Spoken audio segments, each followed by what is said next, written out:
So I found myself in a very odd situation recently where I saw a PC on Facebook Marketplace that was so appealing that I just had to purchase it and literally knew nothing about the graphics card that came with it. So I decided to take a gamble, and that PC came with 64 gigs of DDR5 RAM, a Ryzen 5 9600X, some kind of B650 motherboard, and then it came with an Intel Arc graphics card. This Intel Arc graphics card right there. Maybe you guys can see that. And I knew nothing about it. It's an Intel Arc A750, completely took a gamble, and I wanted to take an opportunity to see, did I kind of lose out on this graphics card, or is it actually a steal? And at $200 brand new for this graphics card, where you can find it for about $165 to $180 on the used market, apparently it's claimed that it gets the levels of a 3060, which a 3060 is still a very competent graphics card, and most of the time you cannot find those for less than $180 to $240 used, and I don't even know if they still make them new or if you can purchase them new. I would imagine not. So Intel Arc graphic cards do have some things about them that have kind of been rumors and tested out for a while, and I wanted to see if those were actually true. So there is a claim that Intel Arc graphics cards do not work well with older or slower hardware. And I wanted to test that for myself. So I've got two different PCs behind me here. One of them has a slower processor in it by today's standards. So it has a Ryzen 5 5500. That's on the AM4 platform, and this has 32 gigs of DDR4 RAM. And then this other one has what would be considered a modern processor. I would consider it, mid to upper end. It's not an 9800X 3D, but it is a Ryzen 5 9600X. And this also does have those 64 gigs of RAM that I was talking about. So what we're gonna do is we're gonna take these two PCs and this Intel Arc graphics card and put it through the test on a couple games to see, at $200, are you getting a really good deal, or are we gonna see some hitches and some quirks about this card that maybe are frustrating and you should avoid it? I'm going to guess that at $200 or for $165, $180, you're gonna have a hard time finding something in the market that's equivalent to this, as long as you can survive and be okay with Intel graphics cards. So the games that we're going to be testing today are a little different than some of the ones I've got. I'm gonna throw Marvel Rivals into the rotation because I know if you're purchasing a graphics card at a $200 or less price point, you're probably playing some of the not as demanding games. So we're gonna try Marvel Rivals, Arc Raider, and then we're also going to play Marvel Spider-Man 2 just because I wanted something that was a little more demanding.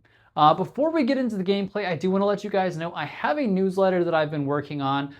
The first edition will come out shortly, where I just update you guys on the type of content that's going to be coming out on the channel, and then also share some stories. So I'll share in depth how I got this 64 gigs of RAM, how much that PC cost, how it overall performed and the experience of it.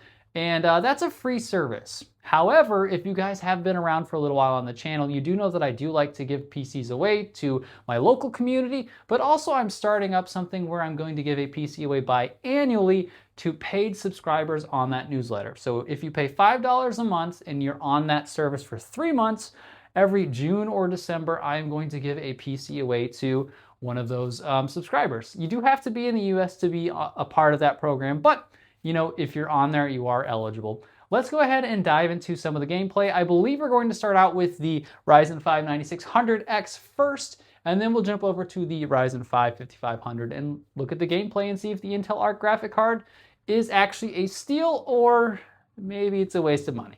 All right, so we've loaded into Arc Raiders. We are on a 1440p monitor, so it is important to note that. You guys can pay attention to all the numbers up here, the CPU utilization, the temperature, I don't think that's actually correct on the watts, how much RAM we're using, the FPS, the GPU temperature itself doesn't seem to be super hot, the utilization, how many watts it's pulling. Now that is important to notice because this is a lower end GPU. I think 145 is relatively low for it, and then how much VRAM we're using. We are on, as far as the settings go, so I'll show you guys here. So we are on 1440p, we have AMD FSR 3 frame gen on. We are using the Intel XeSS upscaling or resolution scaling method, sorry.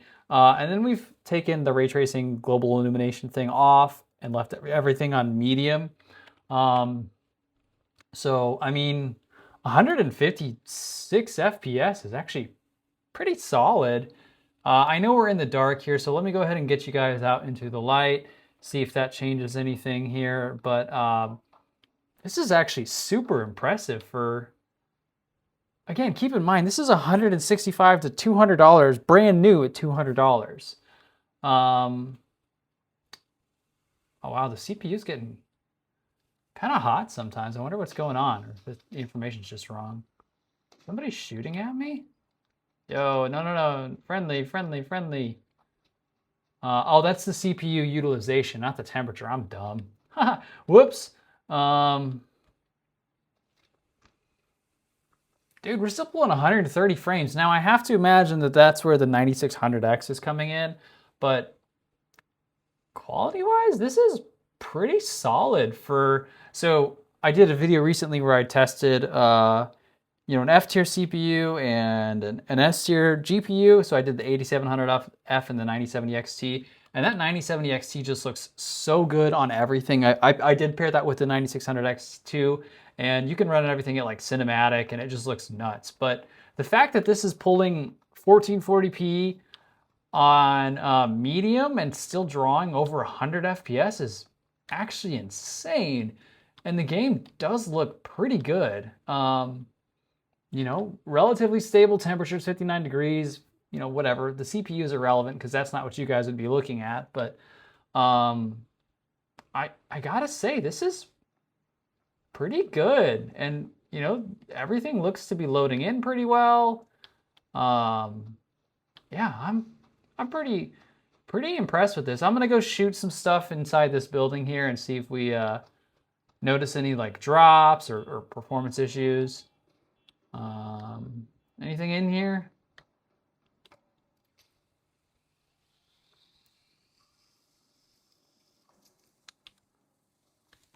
So again, this is with a much faster CPU, so we do have to keep that in mind.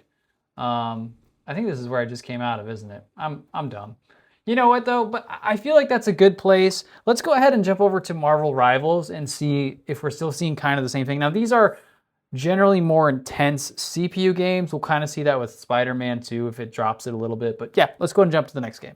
All right, guys, so we have loaded into Marvel Rivals here. Please don't flame me too hard. I've literally never played this game.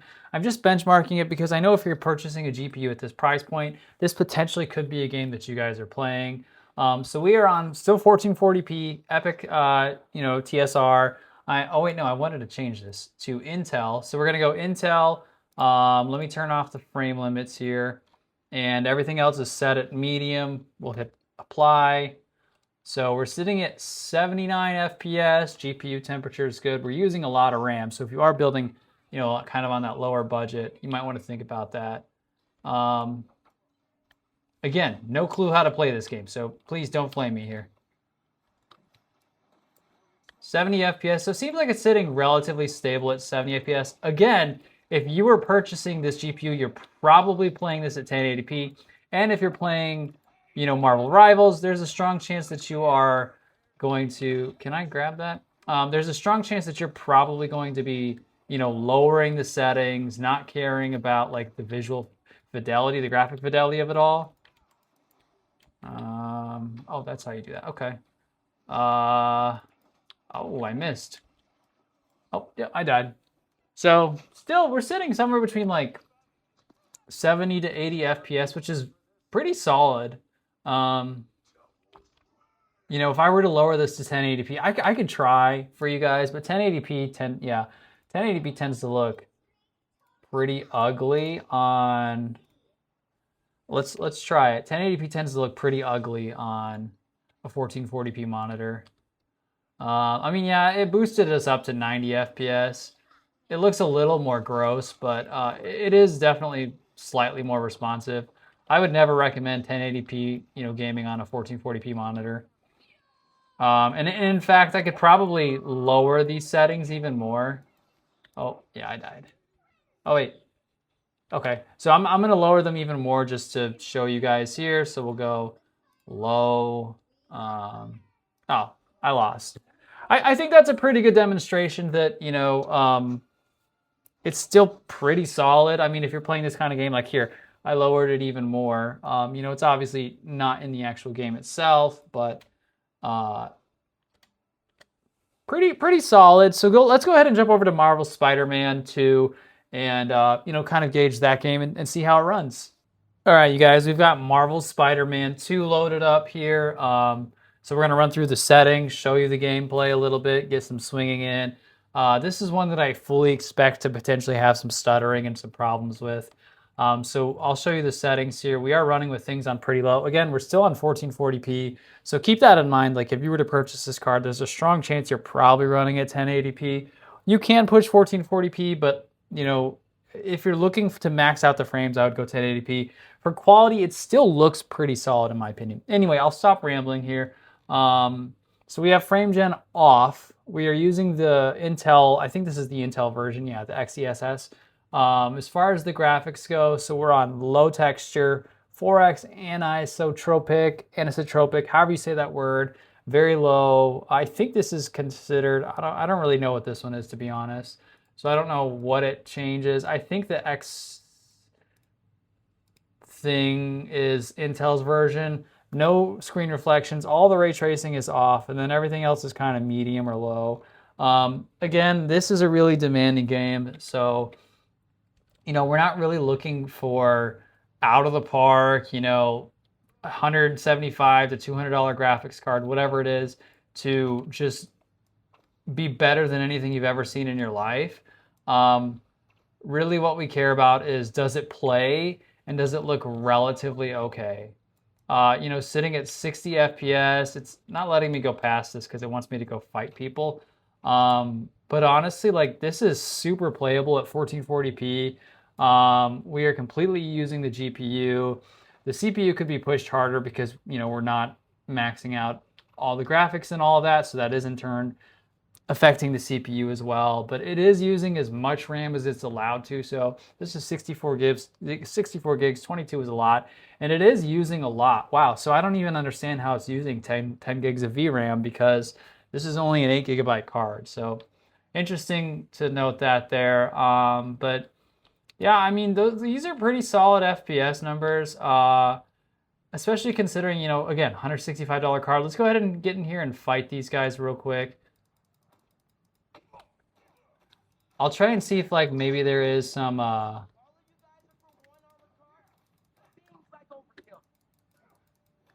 yeah, I'm not noticing any latency here.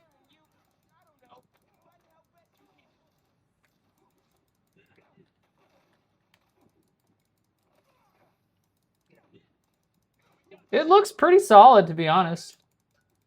It's not performing poorly. I haven't been able to completely pay attention to the FPS.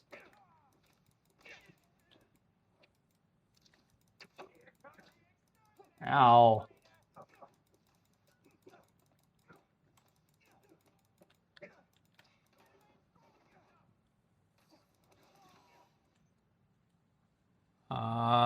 Okay. Cool.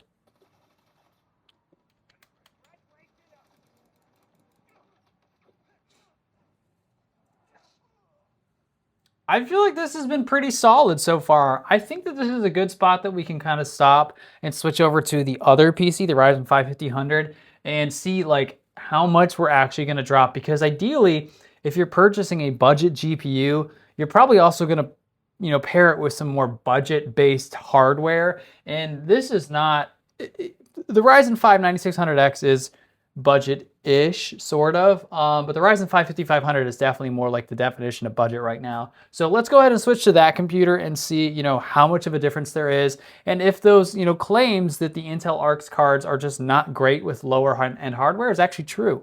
All right, you guys, so now we have the Ryzen 5 5500 on our AM4 platform loaded up. We have Arc Raiders here. I'm going to show you guys the settings so that we can take a look and compare and see if that Arc card is actually going to really be downgraded on the slower hardware, and see if maybe there's like a big bottleneck or anything like that. So continuing on 1440p, frame gen is off. FSR, actually we want to change this to the XeSS because that's what's native to this card here. Wait, interesting. No, okay. Yep, so we'll go with XeSS. The ray tracing is just set to static. Everything else is medium. So we are using 14 gigs of RAM. Also, in advance, I am a little quieter for this part. The video's only gone like 10 seconds for you guys, but it's been about 10 hours for me since I started recording. My little one's asleep, and I don't want to wake her. So, 60 FPS, GPU temperature is 59, CPU is at 48 degrees. Still pulling, I think we were getting like 120 to 135 watts. Overall, though, this still looks really solid. And to give you guys like an idea, like you can find a B450, which is the motherboard that the Ryzen 5 5500 comes on, with the Ryzen 5 5500 for like $120, $130 paired. On the other computer, the Ryzen 5 9600X, just that CPU alone is $200. And then you're talking another $100 to $200 on a motherboard, depending on what you're going to buy.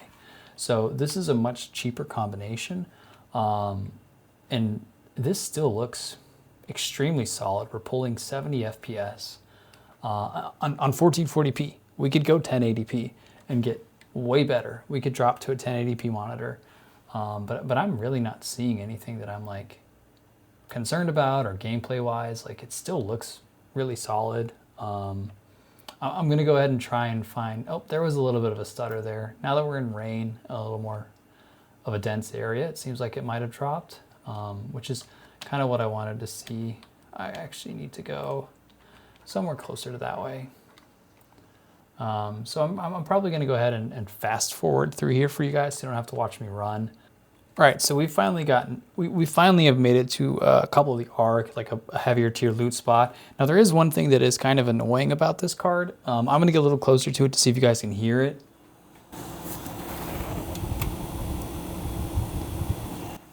It does have like a pitchy, whiny sound, but it's not that bad. I mean, compared to, other options out there. So we're gonna go ahead and just shoot it in Arc, see if there's any kind of like latency, stutters, lag, anything that's preventing the GPU, CPU to be completely utilized or just slowing down our gameplay overall. Let's see, we could probably run into something pretty quickly here. Okay.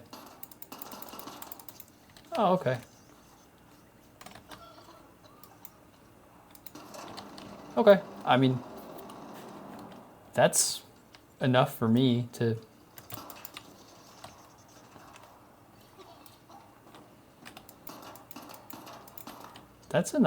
see. It looks pretty solid. Let's go ahead and leave this game, and then let's go to Marvel Rivals, see if there's any kind of difference there, or if the performance is really similar, or just completely different.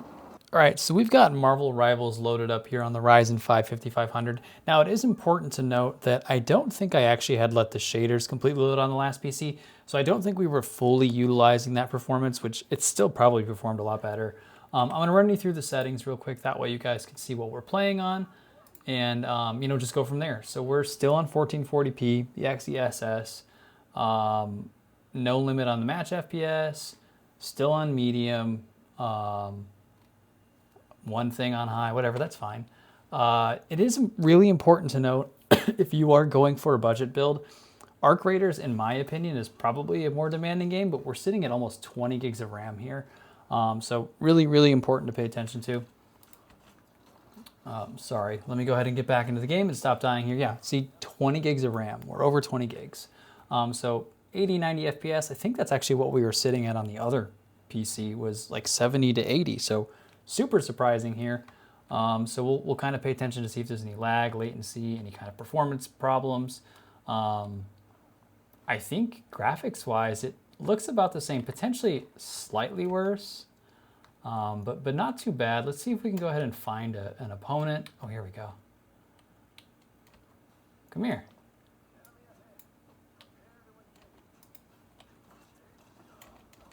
Oh, did I just get owned? Holy cow, I just got one shot somehow. Yeah, so 20 gigs of RAM. I'm not in like in as demanding of a battle here. So I imagine if this was like,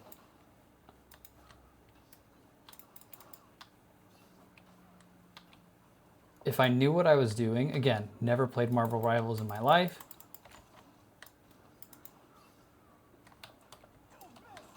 Oh, there we go. Oh, okay. So I went down. So we are dropping down to like 59, just about 60 FPS. So it is slightly lower. Do I throw this? Oh, we got someone. Cool. Still 20 gigs of RAM. No problem with temperatures at all. 137 watts on the GPU. So that's about what we were pulling before. I imagine whenever you're in like an actual match or whatever it's called on this. Where'd she go? Where did she go? I'm so bad at this. Oh, okay. Yeah, I feel like that's probably a good place to call it. Performance-wise, it is this much worse. This much worse.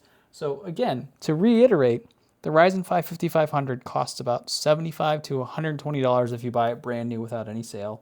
$75 if you're buying it on the used marketplace. And you can find it paired with a motherboard oftentimes for $130, $120. The Ryzen 5 9600 is $200 brand new by itself. So you're losing out on 10 FPS pairing this card with an older CPU. So let's go ahead and jump over to a Spider-Man. That's the one where I expect it to have the worst performance. So we'll see if that's actually true. So we have Spider-Man 2 pulled up. I'm going to go ahead and run through the settings that we've got here for you real quick. Then we're going to get into some gameplay, kind of pay attention to some of the difference that I think we're going to see and are already seeing in this. So again, 1440p on the XeSS, which is the Intel version of upscaling. We're on medium texture quality. I want to drop that to low. 2 times. I think we're around 4 times anisotropic, however you say it. Low on all of this. I think we used the XeGTAO, which again, I don't know if that's correct or not. All the ray tracing is off, and then everything else is on low or off.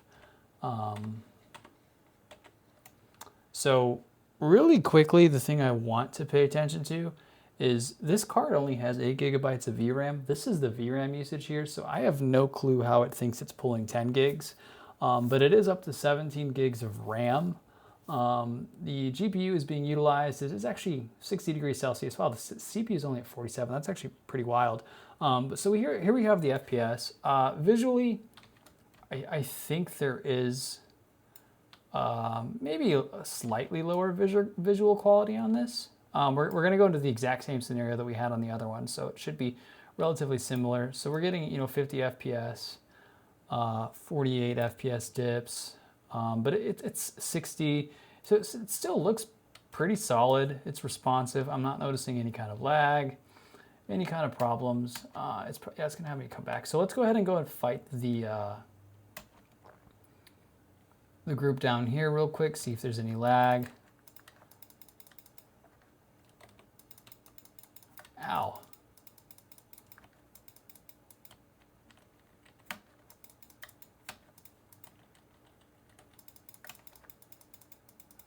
Yeah, I mean 44 FPS, so it's not like we're perfect dodge. $50 FPS, 17 gigs of RAM. I mean, I haven't lagged or had any latency. This is extremely playable. I imagine this is potentially PlayStation level, maybe slightly higher. I could be wrong. I have not played anything on the PlayStation in a very long time. So don't quote me on that, you guys. Don't quote me on that. But I'm not noticing anything that's really making me concerned or... That still looks cool, even at these lower graphics settings. All right, I think that's everybody, right? Cool. All right, so overall, still pretty impressive. Let's go ahead and wrap up the video and kind of discuss the final thoughts on this card. So overall, I actually think this is a pretty solid graphics card, especially considering that you can pick this up for $165 on the used market and $200 for new. I haven't had a chance to test a 3060 before, but I have tested a 3060 Ti, and honestly, this felt like it was about the same performance. And the 3060 Ti, I'm usually seeing those for like $225 to $250. Now, keep in mind, I am just one guy that's tested 3 games on 2 different computers and 2 different types of CPUs. This is a very limited study, so perhaps you've used an Intel Arc card before and you hated it. And maybe there were experiences that just made it poor for you. But from a very small perspective of just gaming on 2 different computers, it felt like it was adequate. Now, again, if you pair something like this with a slower CPU, there's just a minor difference in the FPS and the performance and all of that. There's still slow CPU problems. I mean, getting shaders, finished took a lot longer. Just loading games took a lot longer. So, overall, if it's in a budget build, I do think it's still a really strong pairing. And, I'd be curious to hear your guys' thoughts. Have you used an Intel Arc graphics card before? And if so, how did you feel that it worked? Was it quality? Did it tick you off? I mean, I know the B580 is out there, and that's a 12 gigabyte card for still around $250 that gives solid 1440p performance. So let me know what you guys think. And then on top of that, if you did enjoy this content, I have a video where I hosted a tournament with 25 gamers. They came out in 35-degree weather with 20-mile-per-hour winds, and they threw axes at an axe board to try and win a gaming PC. I have another video where I took a Ryzen 5 5600, so this exact PC here, and I wanted to see if it would potentially bottleneck an RX 9070 XT. So, kind of just an interesting thought to see how much does this a slower CPU bottleneck a high-end graphics card. If either of those sound interesting to you, perhaps click on one of these videos. And if you did enjoy this, consider subscribing and, liking. I'll see you guys in the next video.